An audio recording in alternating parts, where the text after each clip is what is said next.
Dr. Michael Mosley suffered after making a huge decision before death. Dr. Michael Mosley. The route TV doc took before body discovered. Dr. Michael Mosley opened up on suffering in his last ever interview given before his death. The 67-year-old's body was found on Sunday, after being reported missing by his wife on Wednesday on the Greek island of Symi. Following his sudden death, the BBC aired the last interview Mosley conducted in a program titled There's Only One Michael Mosley. It aired on BBC Radio 4 and BBC Sounds at 11 a.m. on Friday, where the TV doctor spoke about making a huge career decision. In the clip, he spoke with Professor Paul Bloom for a special edition of Just One Thing, as it was recorded at the Hay Festival on May 25. Dr. Mosley said that he was obsessed with the question on how to live a good life, and had previously felt torn in two directions over what career path to take. Before becoming a doctor, Michael took inspiration from his father's career as a banker.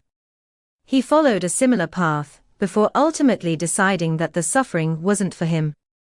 The health guru shared the starting blocks to his career as he said, "It's curious that we can also be self-defeating if you like. My first degree was in politics, philosophy and economics. I wanted to lead a better life. So what did I do? I became a banker.